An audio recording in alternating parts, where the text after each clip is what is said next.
All right. Hi, Michelle. Hey, good morning. Good afternoon. Yes. Which part of the world are you in again? I'm in the United States. I'm on the West Coast, right outside of Portland, Oregon.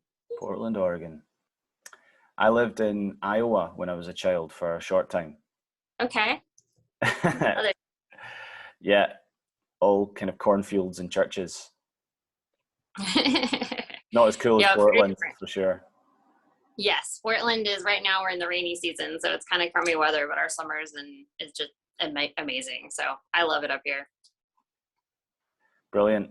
We met online on the clubhouse room that I helped to run, and your story is amazing, and I wanted my listeners to hear it. So, can you just tell us about your journey to where you are now? Yeah. So, my story actually starts when I was much younger. When I was 12, I had a very serious eating disorder. I was diagnosed with anorexia. I was almost 5 feet tall and I weighed about 57 and a half pounds. So in kilograms, gosh, probably 25 or less kilograms. And I was given about a 10% chance to survive. When I was put in inpatient treatment, but my heart was shutting down, kidneys were failing. It was pretty terrifying. And, thankfully I did, I went through treatment and I became weight restored. But I was told, hey, you're always going to have anxiety. You're always going to have racing thoughts around food. Like this will be your lot in life. And so, as I went through my early adolescence and into adulthood, I became active, I became an athlete, but I always had, a lot of gastrointestinal issues. I had severe anxiety. I had periods of depression, actually some suicidal ideation, engaged in self-harm behaviors. But like I said, I was just told like, hey, this is just the fate of somebody who's diagnosed with anorexia. And I decided I wanted to become a dietitian because I knew nutrition was powerful. I'd seen myself go from being incredibly thin and underweight to, being able to be an active athlete. So I wanted to help people. But unfortunately, I went to the dietetics internship. I got to become a dietitian in the States. You get your degree, you get into an internship, and then you sit for the exam. And in the internship, I would just simply ask questions. I saw things that didn't make sense. For example, we had a patient who was severely diabetic, and the dietitian was talking to him about a consistent carbohydrate diet, meaning he ate, 50 to 75 grams of carbohydrates 3 times a day, and then we gave him insulin. And so I simply just said like, hey, why don't we give him less carbohydrates or no carbohydrates? And I was immediately told like, oh, no, like everybody needs carbohydrates. Carbohydrates are important. They're the base of the pyramid, fruits and vegetables, healthy whole grains. But you're young, right? You're a student. And then we go into the ICU and we would see people being fed, nasogastrically with the NG tube. And I remember flipping over the back of the tube feeding so you could see the ingredients. And I was like, oh my God, this is the same stuff I was fed as a 12-year-old. Like this hasn't evolved at all. And the number one ingredients of tube feeding formulas are corn maltodextrin, soy protein, canola oil, corn syrup. So I talked to the dietitian, said like, hey, is this the best way to feed someone who's just been in a traumatic car accident or has like a gastrointestinal blockage and they can't eat? And I was told like, look, it's all about calories. We just need calories and protein. And I was also kind of pegged as like, God, this Michelle is this difficult dietetics student. Like she keeps asking questions. What's her problem? And so, but like I said, you're a student, you're just trying to get your feet wet. And so I went through the internship and I became a dietitian and I actually practiced in several different areas. I practiced inpatient, outpatient.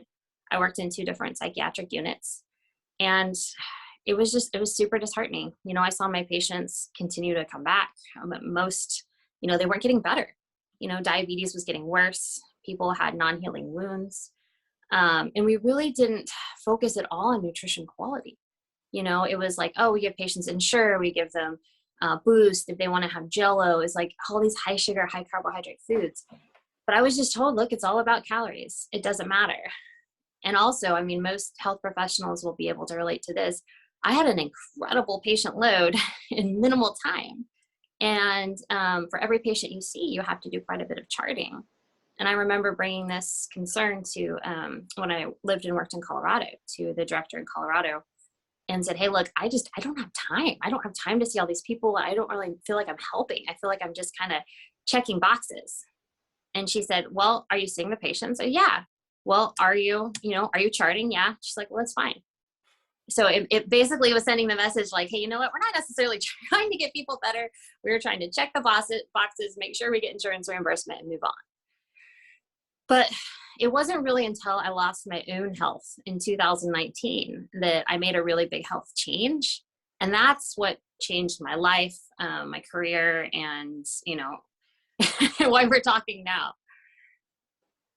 Amazing. So what happened there with your own health? Because it had been much better than when you were younger. Was it did it come Absolutely. slowly to a head, or was it something sudden? And what sparked your interest in going low carb? Yeah. So, as I mentioned earlier, I became an athlete. I became a long distance runner. And, I qualified for the Boston Marathon 12 times. But I really wanted to qualify for the Olympic trials. Like I had no, I had no ambitions of making the Olympic team, but I wanted to get to the trials. So to do that, you have to run under 2 hours and 45 minutes in a marathon. And so in 2019, I had run 2:54. So I was training really hard. I was putting in the miles. I had just accepted a new job at a hospital in Portland as a dietitian.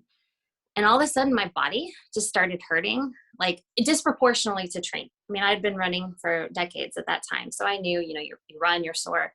But I was getting weird aches and pains. And I went out on a run, and I'm used to running 10 miles, I guess in kilometers, 20 kilometers. And I went, 10 minutes. And all of a sudden I was getting cold sweats. I felt sick. And I went to the doctor. I had all my blood tests run, and I was a little bit low in magnesium. But I knew like this isn't the problem. So I reached out to a few of my dietitian friends I knew, sports dietitians. And I said, look, my body hurts. I wasn't sleeping well. And I said, I showed them what I was eating. And they said, oh, you're only eating 350 grams of carbs. You should be eating more. I said, well, I'm eating 6 times a day. Oh, you should be eating 8 times a day, maybe 10 times a day. And so I was like, oh, okay. And, I'm very driven and dedicated. So there I went. I went from eating 350 grams of carbs to 500 grams of carbs, eating 6 times a day to 8 to 10 times a day. And my health went from poor to falling off a cliff. I've struggled with anxiety, as I said, my entire life, but it went from challenging to paralyzing. I had to start calling into work. I was getting panic attacks. I went to drive and I had to pull over because I was cold sweating. And finally, I call it kind of my come to Jesus moment. I had a really difficult, we all have these in healthcare, just a difficult patient day. I had a patient pass away, came home early, fell asleep at like 2 p.m. And I woke up, hours later, and it was like 2 a.m. and my whole body felt like it was on fire. Like my legs were burning, my mind was racing. And I remember thinking like, I don't know what to do. I've tried over-the-counter prescriptions. I've tried meditation. I've tried everything. I've tried eating more. And so at that moment, all I knew was I need to get the inflammation down. So 2 a.m, I drove to our local gas station and got 20 pounds of ice, put it in the bathtub, came home, put it in the bathtub. So by 3 a.m, I'm sitting in this ice bath and I'm crying and I am praying. And I'm like, I don't know what I'm doing with my life. I'm 36 at this point and I'm married. My wife came in and said, maybe we should think about doing something differently. And I was physically broken. I was spiritually broken. I said, yes. I said, you know what? It's time. I'm done running. I don't need to do this anymore. I wasn't a good partner. I wasn't a good worker. I certainly wasn't, it was not good. It was a very low point in my life. And so at that moment, I decided in an ice bath in October, October is almost November of 2019, I'm done. And, the next morning when I got up, I said, if I'm not going to run, why not adopt a ketogenic diet? I knew carbohydrates didn't make me feel good, but I was just indoctrinated in me. You have to have these, you have to have these, you have to have these. And when I was looking at the ketogenic diet, I stumbled across the carnivore diet, which is an, animal-based, carb, zero plants. And like many dietitians or health professionals, I literally laughed out loud. I was like, that is the dumbest shit I've ever, like, who would do that? And I'm from the South in the States where we eat a lot of meat, but I couldn't wrap my brain. Everything I'd been told was you have to have these plants, you have to have these plants. But let me tell you, I did what I wish more people would do is I said, okay, this sounds really crazy. Let me go look into this science. So I started digging into this low carb. We don't have a lot of science on pure carb.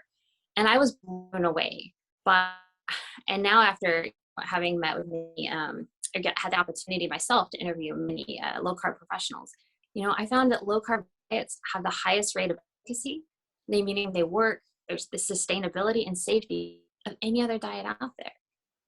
I found out I could reverse diabetes. I have patients who had diabetes for 20 years, and we have studies that you can reverse diabetes in weeks with low carb diet. I became angry. I was like, you got to be kidding me. This can't be real. And so I told my wife, I said, you know what I'm going to do? My health is awful. I'm going to do a pure carb diet for 30 days. And the whole goal in my brain, like the protein is going to heal my sore muscles. Like that was my only goal. And she was having none of it. This is eating disorder. You've struggled. This will only set you back. I cried and fought. And finally she was like, you know what? You're an adult. This won't work. Do whatever you want. And I can't even describe why I thought to do this. It was like intuition. And, when I started eating meat and fat, like one, it was delicious. Two, I was still working at the hospital at this time. So I remember my other dietitian coworkers being like, oh, that's different. They're eating their bagels and bananas and I'm here in the morning with a pound of ground beef. Like, that's strange. Thankfully, I'm not afraid to be a little strange. But after about a week, I noticed that my muscle pain was a lot better. But we just kind of attributed that, well, you're not running anymore. So of course you feel better. But then after 3 weeks, so 21 days, I came home from work and my wife said, hey, will you sit with me? I said, yeah, what's going on? And she said, look, I don't know if I like this way of eating yet, but this is the best your anxiety has been in the 11 years that I've known you. And we both were like, what is going on? And she was right. Like I was calm. I was sleeping. I was happy. Like it was very different. It wasn't like, is this a roller coaster, And so and that was kind of like the rabbit hole. It's like, all right, let's learn everything we can. So I dove into the work of Dr. Chris Palmer, of Dr. Georgia Ede. I read every book I could get my hands on. I looked at the clinical trials. I looked at the pros and the cons because, it's very important to look at both sides. It's easy when you get excited about something, you just want to look at the good stuff. And I was so excited about my new health, and of course, when you're excited about something, you want to talk about it. I talked to my boss at the hospital and said, look, we can change the lives of our diabetic patients. I brought in the clinical trials and I was immediately told, you will not talk about this. This is not their standard protocol. You will teach consistent carbs. You will tell them to eat, whatever they want. There's none of this elimination nonsense. And that was really hard. I was like, so you're telling me I have to continue to tell people information that will keep them sick. Well, don't look at it like that. Look at it like we're following the guidelines, And at that point, I decided I was going to write a book. And when I told people I was going to write a book, they were, everybody I asked said, don't do it. There's no money in it. You don't, if you're going against the grain, you'll never work in the hospital again. And then COVID hit. So I lost most of my dietitian hours. I had more time on my hands. I over time continued to just be angry at the dietetics profession. And I just, every free moment I had, I wrote in my book. I wrote, and I wanted to write onto things that I thought the evidence was on my, we have very good evidence for low carb, for diabetes, for mental health, for eating disorders, sarcopenia, and heart disease. I wrote about the nonsense that is how the nutrition guidelines came about. I mean, it sounds like a sci-fi story. It is bizarre. Very little to do with health. And then I wrote about plants versus animals because there's a narrative in the States, and I believe in the UK, that plant-based diets are going to save our health and going to save the planet. And it's really propaganda when you actually look at what's true. We need both plants and animals. Regenerative agriculture really is the only way we're going to sequester carbon. And for human health, you need to eat animal protein in my clinical and professional experience. So that's where and I guess kind of a final part of that story is I was home more, I wasn't running and I was feeling better. And so my wife, who, she's more of an introvert, she appreciates solace. She said, you're kind of bothering me. Like, do you want to go for a run? And I hadn't run at that point in almost a month. I'd made peace. I'm no longer a runner. I'm no longer an athlete. And I had almost just like sting of anxiety. Like, I said, you know what? Drop the ego, Michelle. Like, okay, it'll be all right. I was like, you know what? It's fine. You can't really run on a low carb diet, but I'm going to go jog around. It'll be good for me. It's good for your heart. Exercise is good. So I put on my running shoes and I left the house, and I was just told myself, like, just go run 10 minutes. It's fine. Don't freak out. And I went for an hour. I felt so good. I just kept going. And Isn't when I it got back, crazy that yeah, even isn't that after all of great? that, positive outcome that you'd got from changing how you eat, you still had that belief that you would, I don't know, your leg would fall off if you started Yeah. running or something. It's deeply seated that this can't be, it almost sounds corny or cheesy if you haven't changed. I'm not trying to sound like an infomercial with all these positive things. Like, if you had told me in 2019, hey, Michelle, before I changed, if you had said, like, if you adopt a low carb diet, your life will look like this. Your anxiety will be better. You will get to run again. I would have told you were nuts. Like, I would have been like, yeah, whatever. But, and so, when I could run again, I started to dream again. I feel like, and that's my message to people, is like, a low carbohydrate animal-based diet gave me my life back. I wasn't anxious, so I could practice as a dietitian. And then, my wife, oh my gosh, this woman is amazing. She was like, okay, well, oh good, you can be a recreational runner. We'll go to trails. And I said, why don't I try to run an ultra marathon? So forget this 26-mile nonsense. Let's do a 50-mile or 100-mile. And she was a little less than excited about that initially. But I did. I contacted Zach Bitter, who at the time was the current world record holder, men's, in the 100-mile. And so, this is my story. Will you help me? And he was great. He got back to me right away and said, sure, let's do this. But because of COVID, we had scheduled a race and it get canceled. We scheduled another race and it get canceled. And then in that summer, I left the hospital. I took a very large pay cut to go work a manual labor job while I finished writing my book, and there are points in my life I'm like, what am I doing? Like, you go from making $35, $40 an hour to, 12, and you're tired and your body hurts. But I just had this feeling this is the right thing to do. And so finally, November 7th of 2020, I was able to run a race. So it didn't get canceled. And it was my first ultra marathon. And I won. Like, I went from not being able to run for 10 minutes to, it was a 6-hour timed race. So how many miles can you run in 6 hours?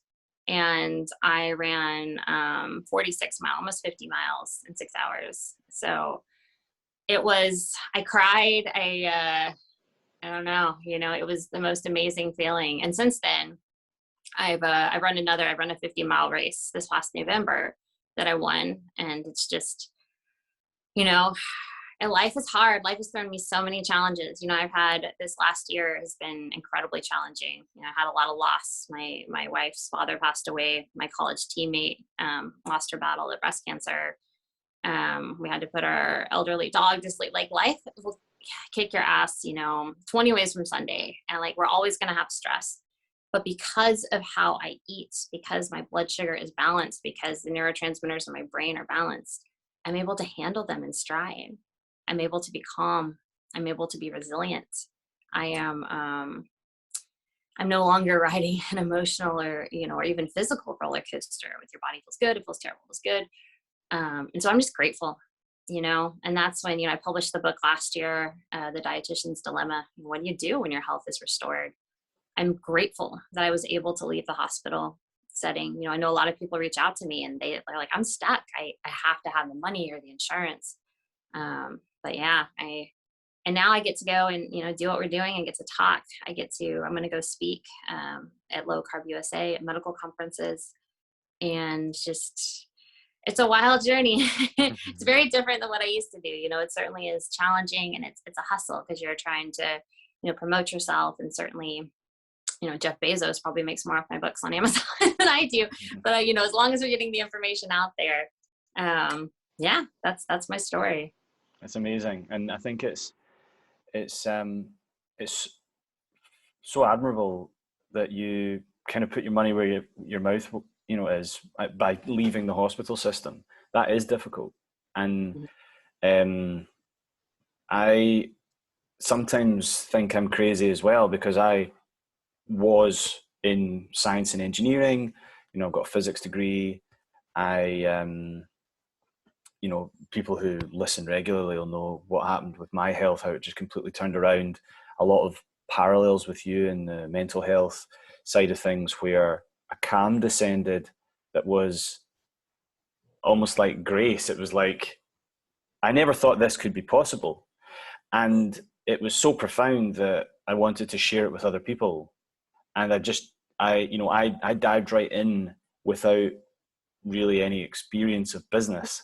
So I've had that sort of long and winding road to where I am now. But I'm health coaching now. I sell food that wasn't there when I started eating keto, that allows people to bridge away from, the worst foods that people tend to eat. And it's worth it for Yeah, me. it really is. I hear you 1,000%. Like, I think about my life, like, I'm so much happier, and I feel like when you kind of surrender to the universe, I mean, it's like taking that first step. It's so scary because it's like my life was terrible, but it was set, right? Like, I knew how much money I was going to make. But when you chase what you're passionate about, the universe will make it work. It's going to be a little bit crazy and wonky and you're going to cry a lot, but it'll work. And being able to help others, everybody I know, all good humans, and certainly anyone I've ever met in healthcare, that's what we want to do. That's why we went into this. And then we're put in these situations where we're doing the opposite, So I'm grateful, and I'm grateful for you and for what you're doing as well. Thank you. I appreciate that. We've talked about Agnes Aton a little bit before we started recording. Agnes, a doctor who's been on the podcast before. She's a consultant psychiatrist in the UK NHS, specialising in eating disorders.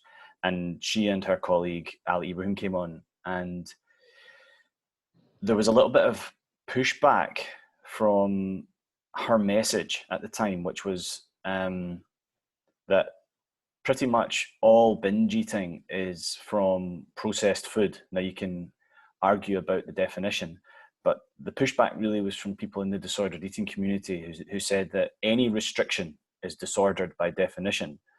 And I wanted to know your thoughts about that, having, gone through the dietitian training, gone through the kind of epiphany that you have, and also, your personal experience of it. Sure, absolutely. So, and, interestingly, I'm actually doing my talk next week at Low Carb USA on a carbohydrate restricted diet for refeeding for anorexia. But I did my talk in this past fall on binge eating disorder. And we have our first published case study with 3 individuals that were fed a ketogenic diet and that were followed, how did they do? And what they found was those individuals that they were monitored closely is they had remission. They stopped binging. And what they didn't, and these are lifelong. These were people who have been binging, struggling, binging every day for decades. And what they said was, 1, all of a sudden they felt satiated. And 2, they had statistically significant improvement in mental health. They all of a sudden felt good. And so here's the thing. If you go into any traditional eating disorder program, traditional dietitian training, just the words, ketogenic, low carb, carnivore, they're going to invoke a response like you just said, I'm going to murder your firstborn. Get out of here. Because what we've been trained is that is harmful. That will hurt somebody. And if you just look at it just on a very, very, very base level, it kind of makes sense. It's like, oh, this person is restricting food. We cannot ask them to restrict carbohydrates. But what you're doing, the mistake that you're making, and the mistake we're continuing to make, is we are not looking at what's going on a metabolic level. Meaning, people with binge eating disorder, what is happening? What is going on? People with anorexia, what is happening that, just for example, when you're eating these highly processed foods, we actually know specifically that high carbohydrate, high sugar foods can actually shift the neurotransmitters in your brain. One in particular is glutamate. We know that when you eat a lot of processed food, it can have the same effect as like a major trauma, where glutamate in the brain can go up to 100 times what it's supposed to. Well, what happens when that happens? It's like you're no longer engaged in neuroplasticity. And what does that mean? The brain cannot cope with stress or take in new information. So here you are, somebody just gonna use a processed food. Somebody is struggling, they're binging on Pop-Tarts. So you get in the body, you get a blood sugar response. You're gonna get a glucose increase. You know, you're gonna get this dopamine release. You feel really good. You get this surge of energy, almost this euphoria. But at the same time, the neurotransmitters in your brain are going to shift, and you can no longer, like I said, you can't engage plasticity or cope with stress. And so as your blood sugar starts to tank, you start to feel terrible, and you want to binge again. You get this, for many people, feelings of extreme guilt and shame, and and you can't, like I said, you can't take new information or cope with stress. You need to be able to take information and cope with stress. Processed foods literally set up our brain. They literally override our brain. So it's like, aren't even foods. I've talked to some dietitians. I'm like, we got to redefine food. Oreos are not food. Pop-Tarts are not food. Sugar is not food. I'm restricting things that are going to potentially cause harm. If that's how we want to do it. And with like anorexia, acute and chronic starvation, just like acute binging and purging, it damages your stomach. It damages your intestinal epithelium. So for someone who's really metabolically healthy, if I ate 39 teaspoons of sugar, I would feel awful. Well, that's what we feed people in anorexia treatment every single day. And they have a damaged system and they can't even absorb things well. So it's like, what are we doing? This is why the relapse rate in anorexia is 50%. It's the highest mortality rate, meaning more people will die of anorexia than are going to die of major depression or of anxiety and schizophrenia, schizoaffective disorder. It frustrates me so much. And what's even more sad is that people with eating disorders, like even if you're quote unquote recovered, your weight restored, I ask anybody who's had or struggled with an eating disorder, they'll tell you, like, you have these racing thoughts every day. They control your life. Many of us sit on the sidelines of our own life. We can't show up with our kids, with our partners. We can't be present because we're always thinking about calories, thinking about food. And what for? For this whole nonsense mantra that we have to eat everything in moderation. And I'll just say my personal story. When I started eating high fat, high protein, I stopped thinking about food. My brain healed, I believe. My blood sugar was stable. I could go through the day and just show up and be present. I was a different human. Like I said, my wife said, this is the best your anxiety has been in 11 years, after 3 weeks. And so I'm very passionate about this. And we have case studies. I'm going to present 2 pretty dramatic case studies about this. So by telling people they have to eat everything in moderation, we are literally setting people up to fail. And so we have to stop. We have to stop. We have to also say, where's this message coming from? The Academy of Nutrition, which is the governing board of all dietitians in the States, is heavily sponsored by processed foods. As of 2021, we are literally sponsored. You can look it up. The National Confectionery Association. We are literally sponsored by Candy, as well as General Mills, PepsiCo, Frito-Lay. This has got to stop. And so I need more dietitians and health professionals. Just open your eyes. Our body requires 0 carbohydrates. This way of eating has very, very, very minimal potential downfalls and could literally change somebody's life. I'm going to present a case study of a woman who struggled with anorexia for 20 years at this next conference. She had decided she was going to take her own life. And before she had a child, but she said, I literally thought his life would be better if I was dead. This is the mind of someone with severe eating disorder. And then she was like, well, you know what? I'm going to try one more thing. And her brain needed fat. She hadn't had fat in 20 years. And after eating a very high fat, high protein, low carb diet, she looks like a different human. And just talking to her, she's calm. She can speak well. It changed everything. So I literally get kind of angry, even though I'm getting a little worked up now, because this way of eating saved her life. This way of eating is saving people's lives. This way of eating has changed my life. And honestly, I don't know, maybe has saved my life. I've struggled with suicidal ideation. So I'm very passionate about that. And I believe it would be my goal and my hope and my thought, and I've talked to Chris Palmer about this, is that we always present this as an option. Our patients get to decide what they want to do. But if when I was a teenager, if someone had said, look, your anxiety is so bad, if we do this could change your life. Most people are open. Most people want to be better. And this way of eating is so satiating. It's like, wow, you mean I get to eat delicious food and feel amazing? I don't have to feel euphoric and depressed every 30 minutes. I don't have to be on medication. I don't have to, I don't know. I could go on and on and on, but you know, it's curious to me that it's still so controversial. And that's just, once again, that's the power of propaganda. That's the power of messages that won't die, you know, and we see this in society all the time. You know, you repeat a message over and over and over again. It's hard to change. It's hard to change dogma. And also, I guess the final thing I would say is, when people get better, we stop making money. You know, America is a capitalist society. And so I can't heal you. If I heal your diabetes, I lose you as a customer, but I also can't kill you, because that would be easy to do too. Because once you're dead, I need you perpetually sick. I need you coming in with wounds and infections and amputations. For an eating disorder, I need you to keep coming into my inpatient treatment center. That's astronomically expensive, by the way. And so I'm not trying to be dark or to be dismal, but it is a reality that we have to keep our eyes open to, you know, because like I said, healthcare professionals really want to heal, but the portfolio, the stockholders, they want to make money. So just keeping that in mind. Yeah. So many great points there. I mean, I'm just after listening to Dr. John Abramson talking on Rogan about what amounts to the corporate capture of medicine in the world, particularly the United States.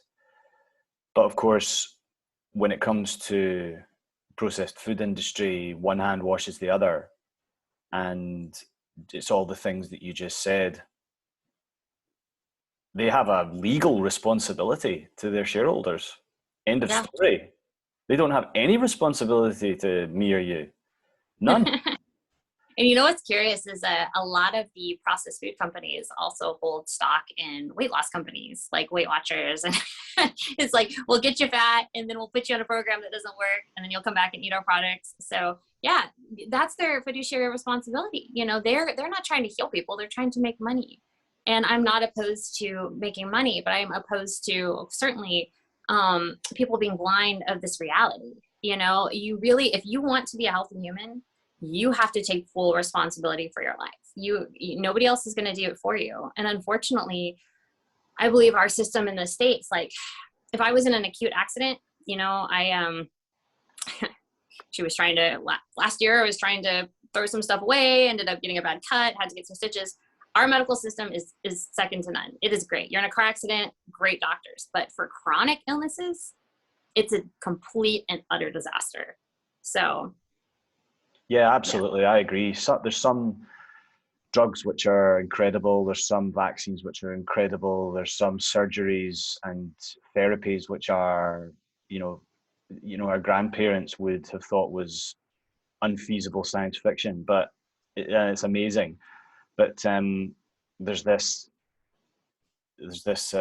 bloated, excuse the pun, section of healthcare which actually takes up the majority of it now in terms of spending on these chronic illnesses, which only serves to create the perfect subscription customer rather than deal with the root cause. And it's just so great to see someone join the ranks of the people who are trying to change this. You know, you've got such a strong, credible voice, and I think there's not really any smearing you can do that gets in the way of someone saying, no, here's my background, here's the evidence, what are you going to do about it?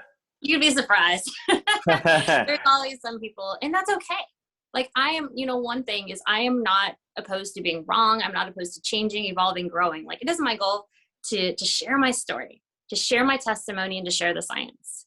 And if people are going to come at me and, there's a lot of traditional dietitians, I've gotten several emails like, oh, you're promoting eating disorders, and that's okay. I'm not, I'm so committed to this message and committed to the truth because I've seen, like you said, with my own eyes, how powerful it is in my own life and people's lives that I care about, that, I'm going to keep talking until,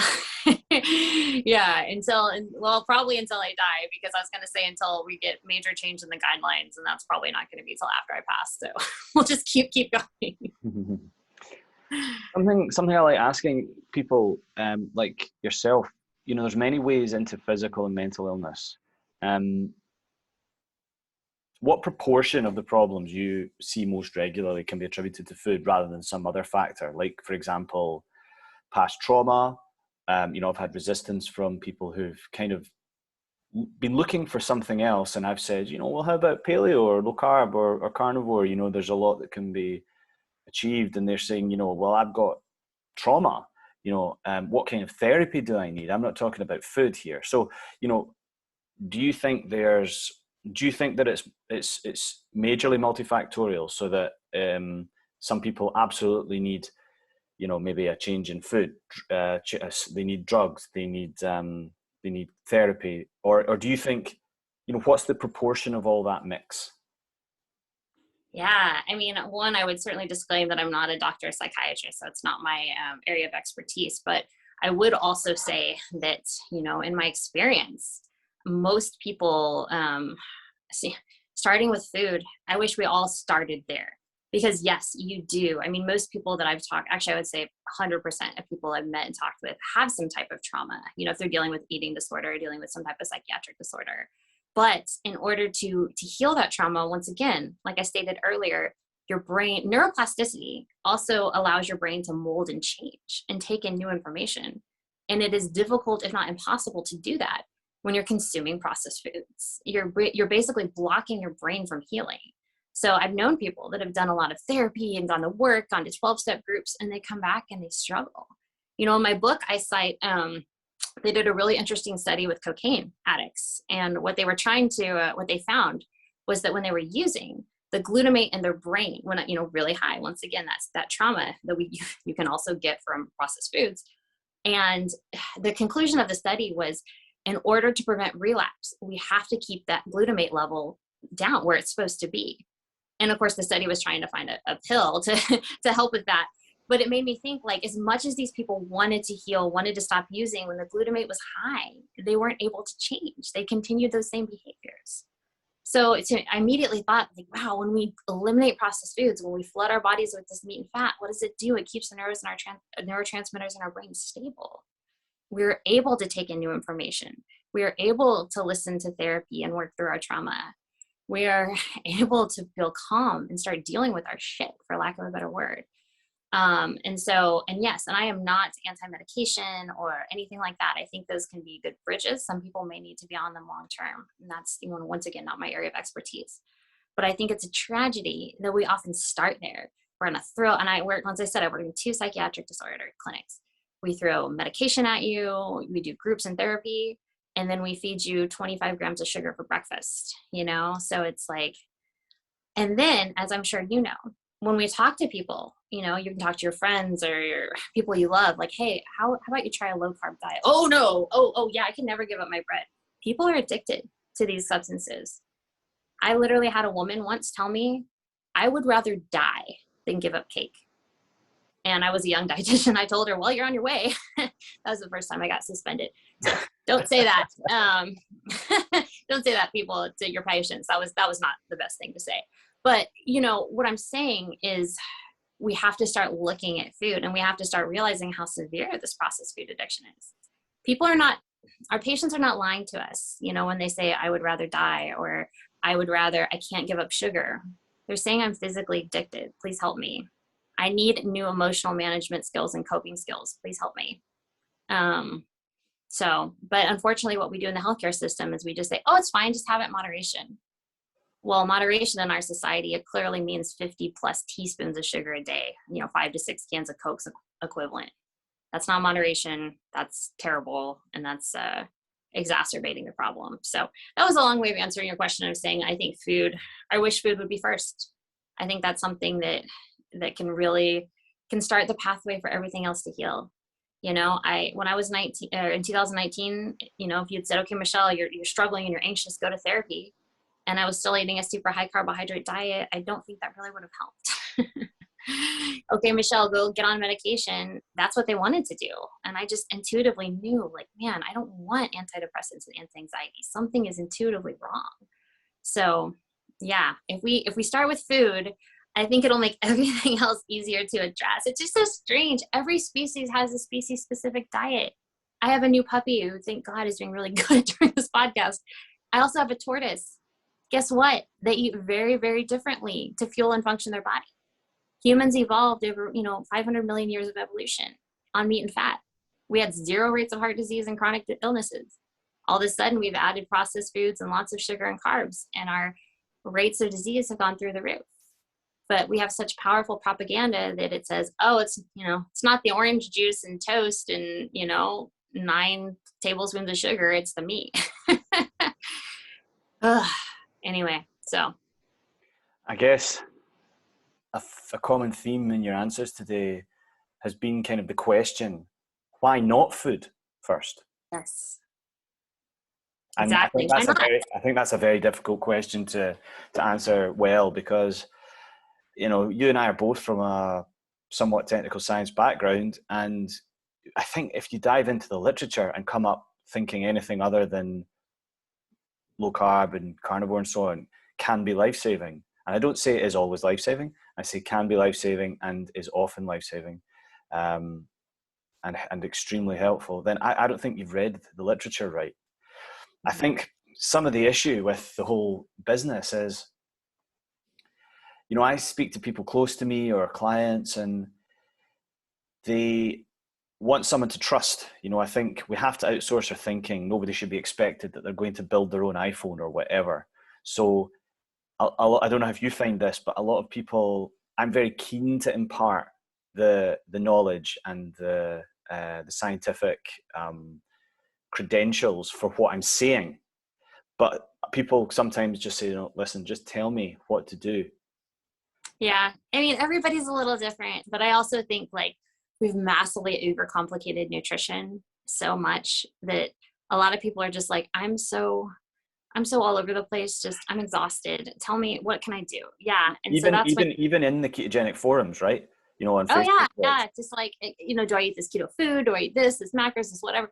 So it can be super simple. It can be like, what? Ground beef and butter, a ton of it for a few days, we don't have to overcomplicate ketogenic or carnivore diets either, but we, you certainly can. And that's why, I'm actually working with a company that I use their running nutrition product, S Fuels, to make very a simple guide for people, because we get this request so often. How do I start? How do I do whatever? So, and that's what I think. I think when people think of changing their eating, especially if you've been eating a lot of sugar and a lot of processed foods, it's pretty overwhelming. So, a lot of times people just need kind of this is what to do. This is how to get started. And I always recommend, I've been running since I was 14. I just turned 38. I have a coach. I need somebody to guide me, to help me. So if you're new to this, God, invest in a coach. Get somebody who can help you. And you may not need this person forever, but what an investment in your health. That's the best thing you can do for yourself. What a gift of self-love. It's amazing to me how many people will do anything in the world for their kids or their friends or their partner, but it's oh my God, spend $29 a month on a coach. No, so it's do this. This will everything in your life will be better. Truly, if your health is poor, I mean, it's hard to function. So, I'm all about making sure that you get with somebody. And like you said, somebody can break it down. Cause I have people that I've worked with that say they want the science. I have a doctoral person I work with. And then I have someone that's, like you said, it's just tell me what to eat, write it down, so. Got to be patient centric, right? I mean, as another person kind of in a healthcare profession doing health coaching, who's 38, who's turned their health around, I guess, it's amazing seeing all the different journeys. And I really appreciate what you're doing. I really do. And I really appreciate you coming on. I think I could talk for another hour, but maybe we'll save that for another time. Where can people find you so that they can follow what you're doing? Yeah, absolutely. So I'm most active on Instagram. My Instagram is @run, eat, meet, repeat, all one word. I have a website, thedietitiansdilemma.net. My book, The Dietitian's Dilemma, is on Amazon. We've got the paperback, Audible, and ebook. I'm also on Twitter @Michelle Hurn RD. And yeah, maybe who knows where else in the future. But yeah, thank you so much. I really appreciate the opportunity to share my story. Sure. Thanks, Michelle.